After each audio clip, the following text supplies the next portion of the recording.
Hello friends, welcome back to my channel Diya's cookery. আমার আজকের recipe হচ্ছে লাউ শাক দিয়ে মুগের ডাল। বর্ষাকালের দিন যখন এরকম কচি কচি লাউ ডোকা বেরোয়, তখন এরকম লাউ শাক দিয়ে ডাল খেতে অপূর্ব লাগে। আর নিরামিষ দিনে এরকম লাউ শাক দিয়ে ডাল আপনারা খুবই সহজে বানিয়ে নিতে পারেন। তাহলে দেখে নিই আমার আজকের এই রেসিপিটি।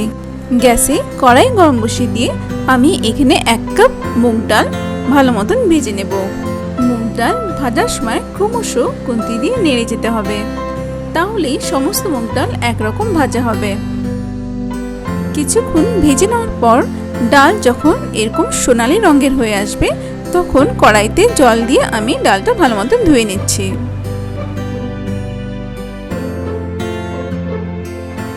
এবার এই ডাল আমি প্রেসার কুকারে দিয়ে ভালো মতন সিদ্ধ করে নেব। আপনারা সসপ্যানেও সিদ্ধ করতে পারেন, তবে সসপ্যানে সিদ্ধ করতে একটু সময় বেশি লাগবে, তাই আমি কুকারে করছি। সময়টা একটু কম লাগবে আর গ্যাস সেভিংও হবে।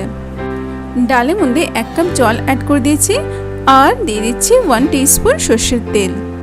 প্রেসার কুকারের ঢাকনা বন্ধ করে দিয়ে খুব ভালো মতন ডাল সিদ্ধ করে নেব। ডাল সিদ্ধ হতে হতে আমি লাউ ডোকা কেটে নিচ্ছি। এখানে আমি 3টে কচি লাউ ডোকা নিয়েছি। একটি নাইফের সাহায্যে আমি এখানে লাউ ডোকাগুলো কেটে নিচ্ছি। সমস্ত লাউ ডোকা কেটে নেওয়ার পর আমি ডাঁটাগুলোকে আলাদা করে রেখে দিচ্ছি আর পাতাগুলোকে আলাদা করে রেখে দিচ্ছি। এখানে পাতা ও ডাঁটাগুলোকে খুব ভালো মতন ধুয়ে নিতে হবে, যাতে এর মধ্যে কোনো ধুলোবালি না থাকে। এবার দেখে নিই মুগ ডাল কেমন সিদ্ধ হয়েছে। 5 থেকে 6 সিটি পড়ার পর আমি গ্যাসের ফ্লেম বন্ধ করে দিয়েছিলাম, আর যখন কুকার ঠান্ডা হয়ে গেছে তখন আমি খুলে দেখে নিচ্ছি ডাল কেমন সিদ্ধ হয়েছে। ডাল খুব ভালো মতন সিদ্ধ হয়ে গেছে। এবার একটি ডাল ঘুটনি দিয়ে আমি ডাল খুব ভালো মতন ঘুটে নেব। ডালের মধ্যে অ্যাড করে দিচ্ছি 1 কাপ গরম জল আর ঘুটনি দিয়ে খুব ভালো মতন ডাল ঘুটে নিচ্ছি। এখানে ডাল রান্না করার জন্য আমি গ্যাসে একটি কড়াই গরম বসিয়ে দিয়েছি। তার মধ্যে আমি দিয়ে দিচ্ছি এখানে 3 টেবিলস্পুন সরষের তেল। তেল ভালো মতন গরম হয়ে আসলে তার মধ্যে আমি 2টো শুকনো লঙ্কা দিয়ে ভেজে নিচ্ছি। 4 থেকে 5 সেকেন্ড শুকনো লঙ্কা ভেজে নিয়ে এর মধ্যে আমি দিয়ে দিচ্ছি 1/4 টিস্পুন সাদা জিরা, 1/4 টিস্পুন মেথি আর দিয়ে দিচ্ছি 1/4 টিস্পুন কালো জিরা। অ্যাড করে দিচ্ছি একটি তেজপাতা 2 খণ্ড করে। ফোড়ন 5 থেকে 6 সেকেন্ড ভেজে নেওয়ার পর এর মধ্যে অ্যাড করে দিচ্ছি আমি কেটে রাখা ডাঁটাগুলো। যেহেতু ডাঁটা একটু বেশি শক্ত হয়, তাই এগুলোকে প্রথমে দিয়ে আমি ভালো মতন ভেজে নিচ্ছি। অ্যাড করে দিচ্ছি 1/4 টিস্পুন নুন আর সমস্ত কিছু খুব ভালো মতন মিশিয়ে নিয়ে ডাঁটা কিছুক্ষণ রান্না করে নেব। সমস্ত কিছু খুব ভালো মতন মিশিয়ে নিয়ে আমি কড়াই ঢেকে 5 মিনিট রান্না করে নিচ্ছি। ঢাকনা খুলে দিয়ে দেখে নিচ্ছি ডাঁটা কেমন সিদ্ধ হয়েছে।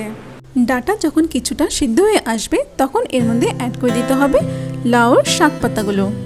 এখানে আমি শাক পাতাগুলোকে ছোট ছোট করে কেটে নিয়েছি। লাউয়ের শাক পাতাগুলো অ্যাড করে দেওয়ার পর আরও 2 মিনিট খুব ভালো মতন ভেজে নেব।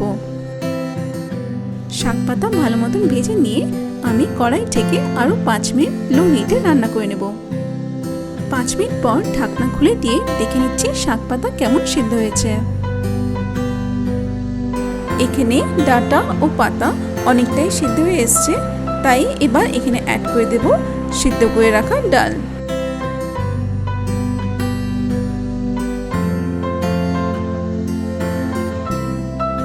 ডাল অ্যাড করে দেওয়ার পর সমস্ত কিছু খুব ভালো মতো মিশিয়ে নিচ্ছি।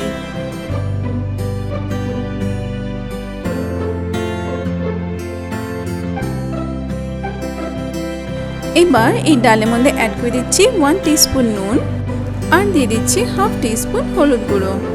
গ্যাসের ফ্লেম হাই করে দিয়ে সমস্ত কিছু খুব ভালো মতন আবার মিশিয়ে নিচ্ছি। এবার এখানে ডাল 5 মিনিট খুব ভালো মতন ফুটিয়ে নিতে হবে। ডাল ভালো মতন ফুটে আসলে এর মধ্যে অ্যাড করে দিচ্ছি 5টি কাঁচা লঙ্কা চিড়ে। লঙ্কা অ্যাড করে দিয়ে আরও 2 মিনিট ফুটিয়ে নিলেই আমাদের এই ডাল রেডি হয়ে যাবে। সবার শেষে ডাল নামানোর আগে দিয়ে দিচ্ছি 1 টিস্পুন ঘি আর গ্যাসের ফ্লেম বন্ধ করে দিয়ে ডাল গরম গরম ভাতের সাথে সার্ভ করতে হবে। আপনাদের এই ভিডিওটি কেমন লাগলো অবশ্যই আমাকে কমেন্ট করে জানাবেন। আর আমার চ্যানেলে নতুন বন্ধু হয়ে থাকলে আমার চ্যানেলটিকে সাবস্ক্রাইব করার রিকোয়েস্ট থাকলো। পাশের বেল আইকনটি অবশ্যই ক্লিক করবেন। তাহলে আবার দেখা হচ্ছে আপনাদের সাথে আরেকটি নতুন ভিডিও নিয়ে। ভালো থাকবেন, বাই।